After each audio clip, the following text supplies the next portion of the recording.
اس سلسلہ اجتماعات کے اعتبار سے الوداعی تحفہ ہوگا۔ اب میں آغاز کر رہا ہوں۔ پہلی بات، اس سبب میں 3 باتیں مجھے کہنی ہیں۔ سب سے پہلی بات یہ کہ زندگی کی سب سے بڑی حقیقت موت ہے۔ ہم بھلائے رکھتے ہیں، اپنے ذہن سے اسے دور رکھتے ہیں، لیکن واقعہ یہ ہے کہ زندگی کی سب سے بڑی حقیقت موت ہے۔ خدا کے منکر پیدا ہوئے ہیں، لیکن موت کا انکار کرنے والا تو کوئی پیدا نہیں ہوا۔ اس لیے میں نے آیت آپ کو سنائی، کل نفس ذائقۃ الموت، ہر ذی نفس کو موت کا مزہ چکھنا ہے، ہر جاندار کو موت کا مزہ چکھنا ہے۔ ثم الینا ترجعون، پھر ہماری طرف لوٹا دیے جاؤ۔ تو زندگی کی سب سے اہم حقیقت موت، اور موت کے بعد رجوع الی اللہ، آخرت، یہ سب سے بڑی حقیقت ہے۔ ایک حقیقت سب مانتے ہیں، سب جانتے ہیں، دوسری حقیقت کے اوپر پردہ پڑا ہوا ہے۔ میں نے اس اعتبار سے نوٹ کیا، یہ الفاظ قرآن میں 3 مرتبہ ہے، کل نفس ذائقۃ الموت، ہر جاندار کو موت کا مزہ چکھنا ہے۔ انبیاء اس سے مستثنا نہیں رہے، رسول اس سے مستثنا نہیں رہے، اولیاء اللہ مستثنا نہیں رہے۔ وقتی طور پر استثناء حضرت عیسیٰ کا ہے کہ ابھی وہ زندہ ہیں، لیکن عیسیٰ یاتی علیہ الموت، حضور نے فرمایا عیسیٰ پر بھی موت آئے گی، جب دوبارہ آئیں گے زمین پر اتریں گے، پھر اس کے بعد ان پر موت وارد ہوگی، ان کی نماز جنازہ پڑھی جائے گی، انہیں دفن کیا جائے گا حضور کے پہلو میں، شادی بھی کریں گے، اولاد بھی ہوگی۔ باقی تو یہ ہے کہ کل نفس ذائقۃ الموت، سب کو موت کا مزہ چکھنا ہے۔ عیسیٰ بھی بالآخر اس سے مستثنا نہیں رہیں گے، بلکہ قرآن میں ایک جگہ کہا گیا ہے أَفَإِن مِتَّ فَهُمُ الْخَالِدُونَ، کیا ہے نبی، اگر آپ کا انتقال ہو گیا تو یہ کیا ہمیشہ رہیں گے؟ کون ہے دنیا میں جو ہمیشہ رہے؟ انتقال تو ہونا، آپ کا بھی ہونا ہے۔ إِنَّكَ مَيِّتٌ وَإِنَّهُمْ لَمَيِّتُونَ، یہ تو مختصر ترین الفاظ تھے۔ اس سے آگے بڑھیے، سورہ انبیاء میں فرمایا کل نفس ذائقۃ الموت وَنَبْلُوكُمْ بِالشَّرِّ وَالْخَيْرِ فِتْنَةً وَإِلَيْنَا تُرْجَعُونَ، ہر جاندار کو موت کا مزہ چکھنا ہے، اور اس سے پہلے پہلے ہم تمہیں آزماتے رہیں گے، خیر کے ذریعے بھی، بھلائی دے کر، صحت دے کر، دولت دے کر، اولاد دے کر، شہرت دے کر، اور برائی کے ذریعے سے بھی، تنگ دستی دے کر، بے عزتی دے کر، اہانت دے کر، ذلت دے کر، وَإِلَيْنَا تُرْجَعُونَ، اور پھر ہماری طرف لوٹائے جاؤ گے۔ یہ وہ دوسری حقیقت جو میں نے کہا کہ جس پر پردہ پڑا ہوا ہے، بہت بڑا پردہ ہے۔ لوگ یہی سمجھتے ہیں کہ یہی دنیا کی زندگی ہے۔ قرآن کہتا ہے إِنَّ الدَّارَ الْآخِرَةَ لَهِيَ الْحَيَوَانُ لَوْ كَانُوا يَعْلَمُونَ، یہ تو آخرت والی زندگی ہے جو اصل زندگی ہے، کاش کے انہیں معلوم ہوتا۔ اس سے بھی زیادہ تفصیل سے یہ آل عمران میں آئی ہے، كُلُّ نَفْسٍ ذَائِقَةُ الْمَوْتِ وَإِنَّمَا تُوَفَّوْنَ أُجُورَكُمْ يَوْمَ الْقِيَامَةِ، ہر جاندار کو موت کا مزہ چکھنا ہے، اور پھر تمہیں پورا پورا تمہارا اجر اور بدلہ دے دیا جائے گا قیامت کے دن۔ فَمَنْ زُحْزِحَ عَنِ النَّارِ وَأُدْخِلَ الْجَنَّةَ فَقَدْ فَازَ، جو کوئی آگ سے بچا لیا گیا اور جنت میں داخل کر دیا گیا، وہ تو کامیاب ہو گئے۔ اللہم ربنا اجعلنا منہم، اللہم ربنا اجعلنا منہم، اللہم ربنا اجعلنا منہم۔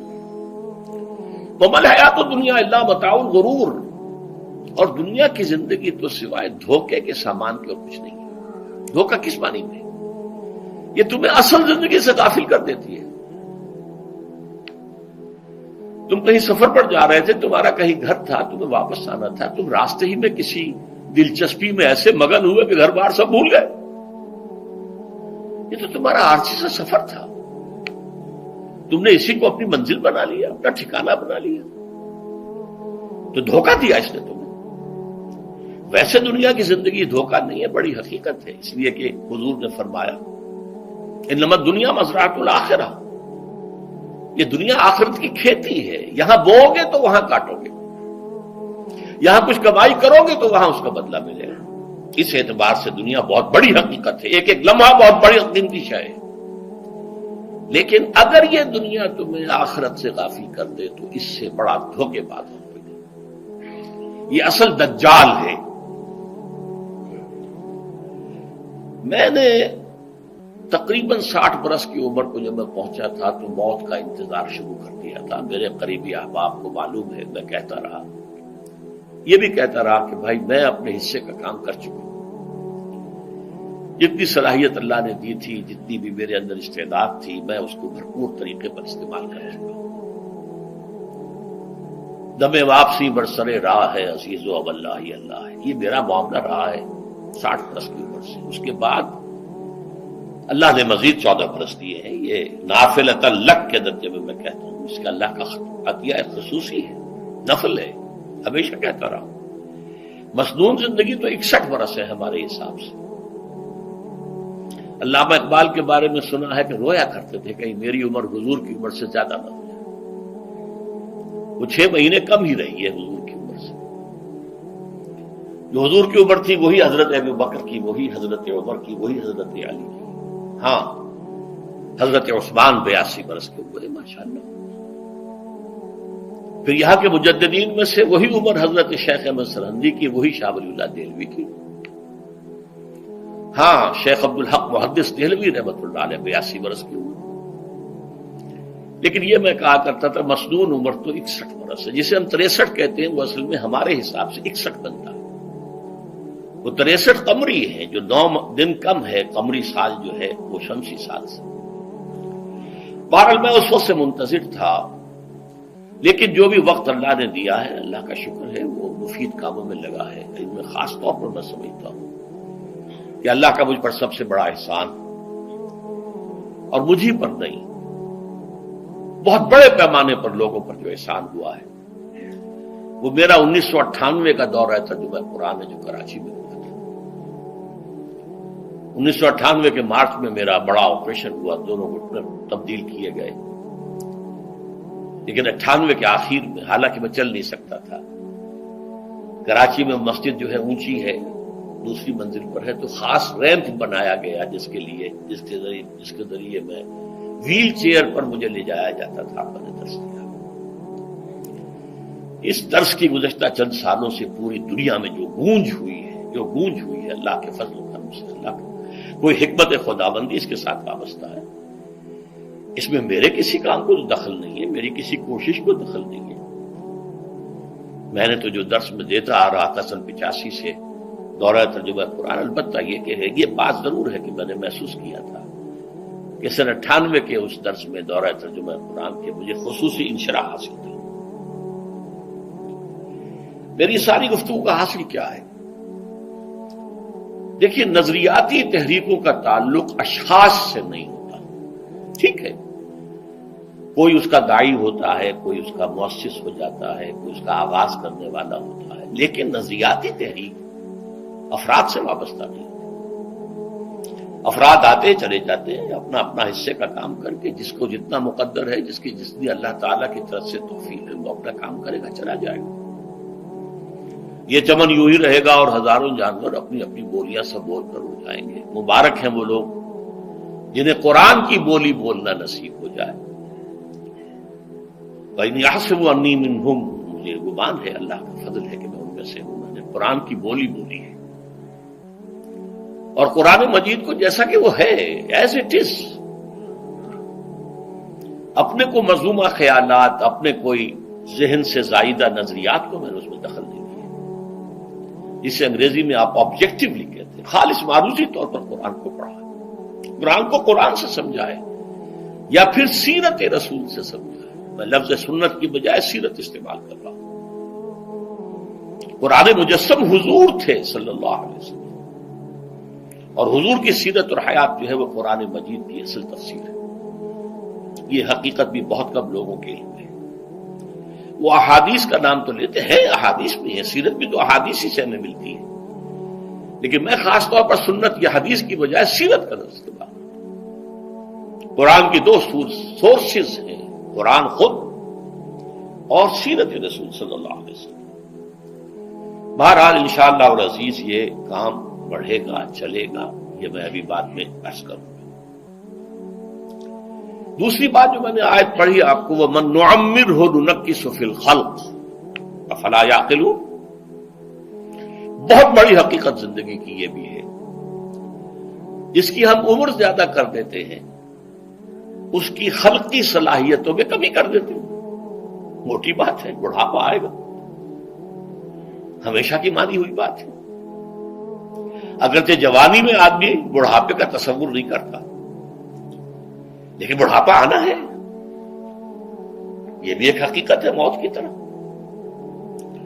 غالب نے کہا تھا مزمحل ہو گئے قوائے غالب، اب عناصر میں اعتدال کہاں۔ ایک صاحب نے مجھے شعر سنایا تھا، ابراہیم صاحب سے ٹونک کے رہنے والے، ذوق پیری بڑھ گیا، جوش جوانی گھٹ گیا، اب عصا بنوائیے نخلے تمنا کاٹ کر۔ یہ تمنائیں جو ہیں طول العمر، انہیں کاٹو، اب گئی جوانی، امنگوں والا دور گیا، اور یہ جو تمناؤں کا پودا ہے اس میں سے لکڑی لے کر عصائے پیری بنوا لیجیے، اب بڑھاپے کے لیے ایک عصا درکار ہے۔ بڑا پیارا شعر ہے، ذوق پیری بڑھ گیا، جوش جوانی گھٹ گیا، اب عصا بنوائیے نخل تمنا کاٹ کر۔ ابھی 2-3 دن ہوئے ہیں، یہاں پر جو خانہ فرہنگ ایران ہے اس کے ڈائریکٹر آئے تھے، انہوں نے فارسی کا ایک شعر سنایا، بڑا پیارا شعر ہے، در جوانی گفتم کہ شعر شعرست اگرچہ پیر بود۔ جوانی میں میں یہ کہا کرتا تھا کہ شعر تو شعر ہی ہوتا ہے، چاہے بوڑھا ہو جائے، بوڑھے ہونے سے اس میں کیا فرق واقع ہو جائے، شعر شعرست اگرچہ پیر بود۔ چوب پیری رسیدم، جب میں خود پیری اور بڑھاپے کو پہنچ گیا، دیدم، تو مجھے یہ بات نظر آئی کہ پیر پیرست اگرچہ شعر بود، بوڑھا بوڑھا ہی ہوتا ہے چاہے وہ شعر ہی کیوں نہ ہو۔ تو یہ بڑھاپا جو ہے یہ زندگی کی دوسری بڑی حقیقت ہے۔ اس کا ایک اثر تو سب کو معلوم ہے، قوائے غالب جو میں نے کہا، بڑھاپے کا عام نتیجہ جسمانی ضعف، سب جانتے ہیں، لیکن مجھ پر اور کچھ اور لوگوں پر بھی خاص طور پر اس کا جو ایک اثر ہوتا ہے، یہ مجھ پر ہوا ہے، وہ ہے یادداشت کی کمزوری، اور یہ میں کئی سال سے محسوس کر رہا ہوں۔ میری پرانی یادداشت بڑی مضبوط ہے، قوی ہے، اس میں کہیں کوئی کمی نہیں ہے، لیکن ریسنٹ پاسٹ کی چیزیں جو ہے، پچھلے 5-6 سال کے واقعات مجھے یاد نہیں رہتے، اشخاص سے ملا ہوں اور دیکھ کے پہچان لیتا ہوں، کئی بار ملاقات ہوئی ہے، نام یاد نہیں آتا، تاریخیں اور اشخاص کے نام کے اعتبار سے تو خاص طور پر کئی سال سے میری جو میموری ہے وہ امپیئرڈ ہے،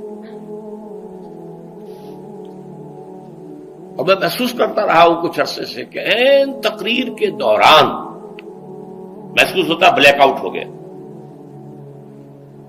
اور مجھے سلسلہ کلام جوڑنے کے لیے سوچنا پڑا۔ بعض اوقات 1000 کروڑ مرتبہ بولے ہوئے الفاظ غائب، اب چاہے کتنا ہی زور لگا لوں وہ لفظ یاد نہیں آئے گا، ہاں تھوڑی دیر کے بعد خود بخود یاد آ جائے گا۔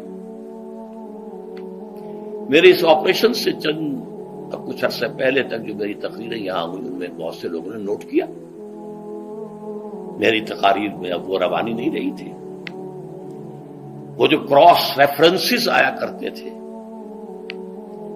جس کی بنا پر ایک مولانا عبدالکریم پاریخ صاحب تھے ناگپور کے، انڈیا کے، مولانا علی میاں کے وہ خلفاء میں سے، انہوں نے تفسیر بھی لکھی ہے قرآن میں، وہ ایک مرتبہ لاہور آئے تھے تو مجھ سے بھی ملاقات ہوئی، میرا درس بھی سنا، پھر یہاں وہ ایک دینی ادارے میں گئے، وہاں میرے خلاف باتیں ہو رہی تھی، تو انہوں نے کہا بھائی اس شخص کی کیا بات کرتے ہو، اس کے سامنے تو معلوم ہوتا ہے کہ قرآن کھلا ہوا ہے، جہاں سے چاہے لے لے، پھول کھلے ہیں گلشن گلشن، لیکن اپنا اپنا دامن، تم کیا بات کر رہے ہیں اس کے بارے میں۔ تو عبدالکریم پاریخ صاحب کی وہ جو تاثر تھا وہ صحیح تھا، کراس ریفرنسز کا آنا، القرآن یفسر بعضہ بعضا، اس میں بہت کمی آ گئی۔ بہرحال اس کے علاوہ تیسری چیز ہوتی ہے بڑھاپے میں ریزسٹنس کی کمی کی وجہ سے عوارض. بلڈ پریشر کا میں مریض ہوں اور کوئی 25 برس سے ہوں، شوگر کا میں مریض ہوں اور کوئی 5 برس سے ہوں. ایک خاص برس جو مجھ پر آیا ہے آج سے 4 سال پہلے، اس کی ایک تاریخ ہے. یہ جو امراض دماغی کے ماہرین ہیں یہ کہتے ہیں کہ ایک مرض ہے بائی پولر ڈپریشن. انسان میں کبھی تو انشراح ہوتا ہے، ایکٹیویٹی ہوتی ہے، سوچتا ہے اور ایکٹیو کرنے کے لیے، گفتگو کے لیے، بھاگ دوڑ کے لیے طبیعت میں آبادی ہوتی ہے. کبھی وہ بجھ سا جاتا ہے، کبھی وہ حرکت کرنے کو جی نہیں چاہتا، پڑا رہے کسی کونے میں، سو جائے. تو یہ بائی پولر معاملہ کہلاتا ہے، یہ ویو چلتی ہے. اچھا یہ ہے ہر انسان میں، جسے ہم عام طور پر کہتے ہیں موڈ آف ہے بھائی میرا، مجھ سے باتیں کرو. تو یہ موڈ کا آف ہو جانا، آن ہو جانا، یہ عام آدمی بھی ہوتا ہے. لیکن جو